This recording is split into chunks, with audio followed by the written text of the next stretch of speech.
स्वागत है बच्चों आप सभी का एक बार फिर से हमारे इस न्यू वीडियो में। बच्चों आप हमारे साथ एक बार फिर से जुड़े हैं, हमें बहुत खुशी हो रही है। बच्चों इसके पिछले वीडियो में हम फिजिक्स और बायोलॉजी के पहले चैप्टर के बारे में डिस्कस कर चुके हैं हम लोग, और उस चैप्टर का जो था आपका मोस्ट बीबीआई ऑब्जेक्टिव के बारे में हम लोग बात कर चुके हैं। यदि आप हमारे उस वीडियो को नहीं देखें तो जाकर प्लेलिस्ट में आप उसे चेकआउट कर सकते हैं। मेरा फर्स्ट चैप्टर का कंप्लीट ऑब्जेक्टिव जो है वो हो चुका है, ठीक है। आप यदि उस ऑब्जेक्टिव को आप ध्यान से देखेंगे तो आपके एग्जाम में उससे बाहर ऑब्जेक्टिव नहीं आएगी, ये मेरा आपसे वादा है। तो आज की इस वीडियो में बच्चों हम उसी फिजिक्स और बायोलॉजी के बाद हम आज यहाँ पे केमिस्ट्री के फर्स्ट चैप्टर को लेकर आपके लिए आए हैं।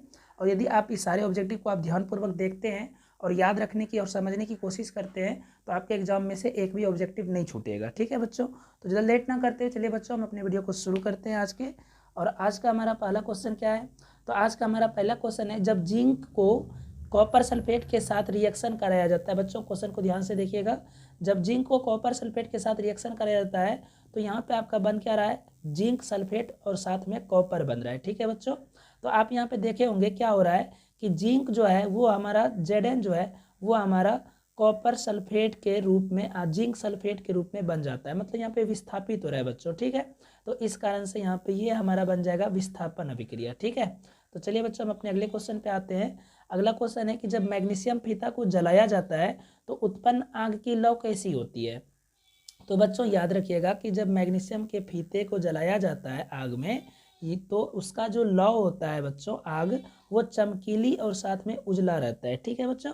तो इसका राइट आंसर हो जाएगा आपका ऑप्शन नंबर सी। चलिए बच्चों हम अपने अगले क्वेश्चन पे आते हैं। अगला क्वेश्चन क्या है कि जब लाल तप्त लोहे पर जलवाष्प प्रवाहित करी जाती है तो कौन सा यौगिक बनता है? बच्चों याद रखिएगा, कोई भी लोहा यदि आग में डालने पे लाल हो गया और जब उस पर हम पानी को डालते हैं, जलवाष्प को प्रवाहित करते हैं, तो उससे बच्चों हमारा Fe3O4 यौगिक बनता है, ठीक है बच्चों। चलिए अपने हम अगले क्वेश्चन पे आते हैं। अगला क्वेश्चन क्या है कि निम्नलिखित में से कौन सा बुझा हुआ चूना है? ये बच्चों आपको तो याद ही होगा कि बुझा हुआ चूना का यहाँ पे फार्मूला पूछा है, ठीक है बच्चों, जो कि है CaOH है। तो इसका बी नंबर ऑप्शन याद रखिएगा, ये बहुत ही आपके लिए बीबीआई ऑब्जेक्टिव है बच्चों, ठीक है।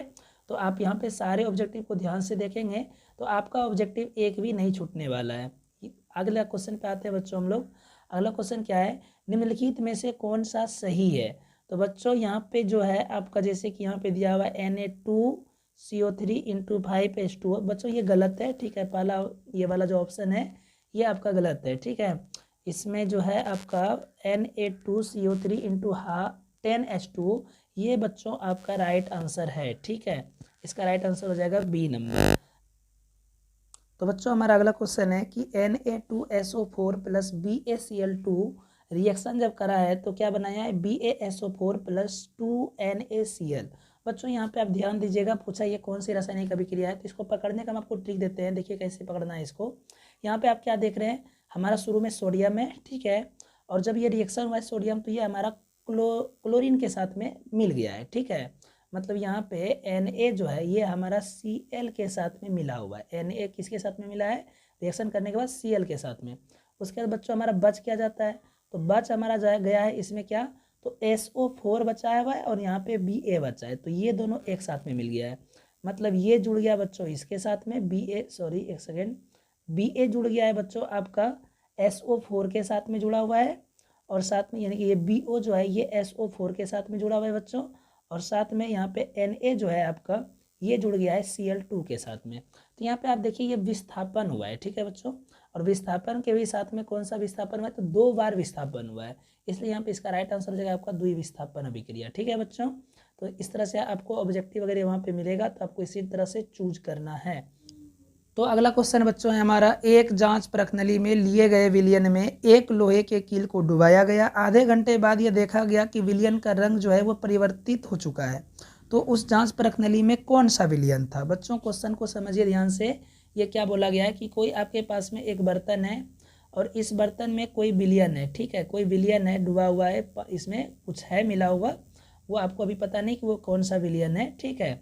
और इसमें जो है एक लोहे के कील को डुबा दिया गया है। अब जैसे आधा घंटा इसको छोड़ दिया जाता है तो आप इसमें पाते हैं कि ये जो इसमें जो पानी जो भी आपका विलयन था उसका रंग में परिवर्तन हो चुका है, मतलब कुछ और रंग का हो गया है। तो आपको बताना है कि वो आपका जो विलयन जो था आरंभ में वो कौन सा विलयन था। तो बच्चों याद रखिएगा कि जो आपका लोहा होता है, ठीक है, यह आपका कॉपर सल्फेट के साथ जब ये रिएक्शन करता है तो उसके रंग में परिवर्तित हो जाता है, रंग उसका परिवर्तन हो जाता है बच्चों। तो इसलिए यहाँ पे आपका ऑप्शन नंबर हो जाएगा बी। तो अगला क्वेश्चन है हमारा, अभिक्रिया CuO+H2 ये जब रिएक्शन करता है तो Cu+H2O बनता है, ठीक है। तो ये किस प्रकार की रासायनिक अभिक्रिया है। तो बच्चों ये आप याद रखिएगा कि किसी भी रासायनिक अभिक्रिया में यदि जल हमारा मतलब रिएक्शन के बाद बाहर आता है तो वो हमारा कहलाता है बच्चों, वो कहलाता है हमारा अपचयन रासायनिक अभिक्रिया, ठीक है बच्चों। तो इसका राइट आंसर हो जाएगा आपका ऑप्शन नंबर ए। चलिए बच्चों हम अपने अगले क्वेश्चन पे आते हैं। अगला क्वेश्चन क्या है कि जब सोडियम हाइड्रोक्साइड जिंक से अभिक्रिया करता है तो वह कौन से उत्पाद को बनाता है। बच्चों ध्यान से समझिए क्वेश्चन को, क्या बोला है कि जब सोडियम हाइड्रोक्साइड को जिंक से अभिक्रिया कराते हैं तो वह कौन सा उत्पाद को बनाता है। तो बच्चों देखिए ध्यान से याद रखिएगा कि Na, ठीक है, NaHO मतलब हो गया सोडियम हाइड्रोक्साइड, जब ये आपका जिंक से रासायनिक अभिक्रिया कराता है तो बच्चों ये आपका बना देता है ऑप्शन नंबर डी Na2ZnO2+H2 बनाता है। बच्चों याद रखिएगा क्या बनाता है, Na2ZnO2+H2 बनाता है बच्चों, ठीक है। ये आप रिएक्शन को याद रखिएगा। अगले क्वेश्चन पे आते हैं बच्चों। हमारा अगला क्वेश्चन क्या है, तो हमारा अगला क्वेश्चन है कि CuO+H2 जब रिएक्शन करता है तो Cu+H2O होता है, ठीक है। तो ये किस प्रकार की रासायनिक अभिक्रिया है। बच्चों अभी हम यही क्वेश्चन को जस्ट किए थे, ये अपचयन अभिक्रिया होती है। तो बच्चों हमारा अगला क्वेश्चन है कि नीचे दी गई रासायनिक अभिक्रिया में कौन सा कथन सही है। यहाँ पे देखिए ये हमारा रासायनिक अभिक्रिया दी हुई है, ठीक है। यहाँ पे रासायनिक अभिक्रिया क्या है कि जब कार्बन को ऑक्सीजन के साथ रासायनिक अभिक्रिया कराया गया तो यहाँ पे क्या हुआ, कार्बन ऑक्साइड हमें प्राप्त हुआ है, ठीक है बच्चों। तो ये जो है हमारा ये कौन सा कथन सही है, तो इसका आप ध्यान से देखें तो ये जो है आपका कॉपर का ऑक्सीकरण हुआ है बच्चों, ठीक है। तो ऑप्शन नंबर यहाँ पे ए हो जाएगा। अगले क्वेश्चन पे आते हैं बच्चों हम। बोला कि निम्नलिखित में कौन सा उत्पाद लेड नाइट्रेट को गर्म करने पर प्राप्त होता है। तो बच्चों याद रखिएगा कि जब लेड नाइट्रेट को गर्म किया जाता है तो Na2+O2 ये दोनों ही हमारा रासायनिक अभिक्रिया में प्राप्त होती है, ठीक है बच्चों। तो चलिए हम अपने अगले क्वेश्चन पे आते हैं। अगला क्वेश्चन है कि समीकरण CaCO3 जब ये इसके साथ में उष्मा को दिया जाता है तो ये हमें प्राप्त होती है, ठीक है। तो ये किस प्रकार की रासायनिक अभिक्रिया। बच्चों हम आपको एक चीज़ बता देते हैं कि पहला चैप्टर में जो है आपका अधिकतर जो क्वेश्चन आता है वो आपको रासायनिक अभिक्रिया पहचानने के लिए आता है और बहुत ज़्यादा क्वेश्चन आता है बच्चों, ठीक है।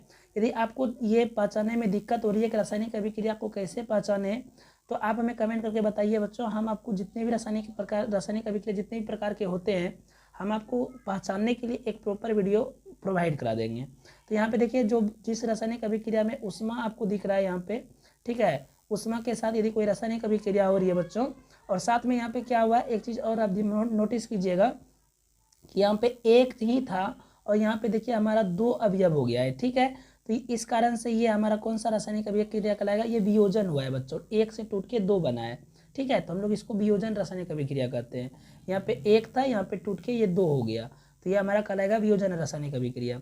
ये बच्चों पहचानने का ट्रिक होता है ये सब, ठीक है। अगर आपको दिक्कत होती है तो आप हमें कमेंट करके बताएं, हम आपको इसका पहचानने का एक ट्रिक के लिए वीडियो आपको प्रोवाइड करा देंगे। तो चलिए बच्चों हम अपने अगले क्वेश्चन पे आते हैं। अगला क्वेश्चन है कि लाल तप्त आयरन पर जलवाष्प प्रवाहित करने पर कौन सा यौगिक बनता है। बच्चों अभी ये थोड़ी देर पहले यही क्वेश्चन हुआ था, ये आपका हो जाएगा Fe2O3, ओके बच्चों। अगले क्वेश्चन पे आते हैं हम लोग। अगला क्वेश्चन क्या है कि सिल्वर क्लोराइड मतलब AgCl का रंग कैसा होता है। याद रखिएगा बच्चों इसका रंग होता है आपका व्हाइट, ठीक है, सफ़ेद कलर का होता है सिल्वर क्लोराइड का रंग, ठीक है बच्चों। चलिए हम अपने अगले क्वेश्चन पे आते हैं। अगला क्वेश्चन क्या है कि फेरस सल्फेट क्रिस्टल का रंग किस प्रकार से होता है। तो बच्चों फेरस सल्फेट क्रिस्टल का रंग जो होता है ये आपका होता है हरा कलर का, ठीक है बच्चों। फेरस सल्फेट कलर का रंग जो होता है बच्चों हरा कलर का होता है। अगले क्वेश्चन पे आते हैं हम लोग। अगला क्वेश्चन है कि नाइट्रोजन डाइऑक्साइड NaO2 जो होता है कि धुआं का रंग कैसा होता है। तो बच्चों इसका जो धुआं का रंग होता है वो होता है भूरा, ओके। नाइट्रोजन डाइऑक्साइड का धुआं का रंग कैसा होता है बच्चों, तो भूरा होता है। अगले क्वेश्चन पे आते हैं। अगला क्वेश्चन क्या है कि श्वसन किस प्रकार की रासायनिक अभिक्रिया है। बच्चों याद रखिएगा श्वसन जो होता है ये हमारा उपचयन रासायनिक अभिक्रिया का एक उदाहरण है, ओके। और बच्चों हम आपको एक चीज़ बता देते हैं कि ये जो है अगर आपको यही क्वेश्चन घुमा करके दे दे कि श्वसन जो है ये किस प्रकार की रासायनिक अभिक्रिया, तो आप उपचयन बोल देंगे, या फिर अगर क्वेश्चन ये बोल देगा कि उपचयन रासायनिक अभिक्रिया का एक उदाहरण दे तो आप श्वसन का वहाँ पे एग्जाम्पल लिख सकते हैं। तो चलिए बच्चों हम अपने अगले क्वेश्चन पे आते हैं। अगला क्वेश्चन क्या है, तो अगला क्वेश्चन है बच्चों हमारा कि साग सब्जियों का विघटित होकर कंपोस्ट बनना किस प्रकार की अभिक्रियाएं होती है। बच्चों ये आपको बता देते हैं हम कि घर में जब आप कोई भी खाना बनाते हैं तो आप जब उसको कुछ समय के लिए ऐसे ही छोड़ देते होंगे तो आप देखते हैं जब वो खाना खराब हो जाता है तो उससे बुलबुला निकलता होगा, ठीक है, मतलब उससे उष्मा निकलता है बच्चों, ठीक है। इस कारण से ये हमारा उष्माशोषी रासायनिक अभिक्रिया कहलाती है। अगले क्वेश्चन पे आते हैं बच्चों। अगला क्वेश्चन है कि उपचयन जो है, उपचयन वह प्रक्रिया है जिसमें क्या होता है, जिसमें ऑक्सीजन का संयोग होता है, हाइड्रोजन का वियोग होता है और इलेक्ट्रॉन का त्याग होता है। तो इसका राइट आंसर हो जाएगा बच्चों इनमें से सभी। कि निम्नलिखित में कौन सा युग्म एकल विस्थापन अभिक्रिया को प्रदर्शित करती है। तो बच्चों यहाँ पे आप ध्यान से देखेंगे, आपका जो है इसका राइट आंसर हो जाएगा बच्चों ऑप्शन नंबर डी, ठीक है, AuNO3 विलयन एवं कॉपर धातु, ठीक है बच्चों, राइट आंसर आपका हो जाएगा डी। ये आपका जो है एकल विस्थापन अभिक्रिया को प्रदर्शित कर रहा है। चलिए बच्चों अब हम अपने अगले क्वेश्चन पे आते हैं। अगला क्वेश्चन क्या है कि अभिक्रिया जिसमें आयनों का आदान प्रदान होता है वह कौन सी अभिक्रिया कहलाती है। बच्चों आयनों का आदान प्रदान जो होता है बच्चों ये आपका द्विविस्थापन अभिक्रिया में होती है। अभी हम आपको इसका एग्जाम्पल भी दिखाए थे। चलिए बच्चों अब अपने अगले क्वेश्चन पे आते हैं। अगला क्वेश्चन है कि अभिक्रिया 2Cu + O2 फिर रिएक्शन करके बनाया बच्चों, रिएक्शन करके बनाया है CuO, किस प्रकार की अभिक्रियाएं हैं। तो बच्चों याद रखिएगा ये उपचयन अभिक्रियाएं होती है, ठीक है, ये उपचयन अभिक्रियाएं की उदाहरण है। अगला क्वेश्चन पे आते हैं बच्चों। अगला क्वेश्चन क्या है हमारा, वे अभिक्रियाएं जिनमें उत्पाद के बनने के साथ साथ ऊष्मा भी उत्पन्न होती है वो कौन सी अभिक्रियाएं कहलाती है। मतलब उत्पाद भी बनेगा और ऊष्मा भी बनेगा। तो बच्चों आपको याद होगा अभी जस्ट हम आपको यही एग्जाम्पल दिए थे, यही चीज़ बता रहे थे कि जब कोई साग सब्जी जो होता है अपघटित होता है और अपघटित होने के बाद जब कोई उत्पाद बनता है तो कौन सा अभिक्रिया कहलाती थी, ऊष्माक्षेपित, यही भी हो जाएगा आंसर, ऊष्माक्षेपी अभिक्रिया है। चलिए बच्चों अब हम अपने अगले क्वेश्चन पे आते हैं। अगला क्वेश्चन क्या है हमारा, अगला क्वेश्चन है कि लोहे पर जंग लगने की क्रिया को क्या कहते हैं। तो बच्चों याद रखिएगा ये बहुत इंपॉर्टेंट है, ये कई बार ये ऑब्जेक्टिव पूछ चुका है। लोहे पर जंग लगने की प्रक्रिया कहलाती है आपका संक्षारण। ओके।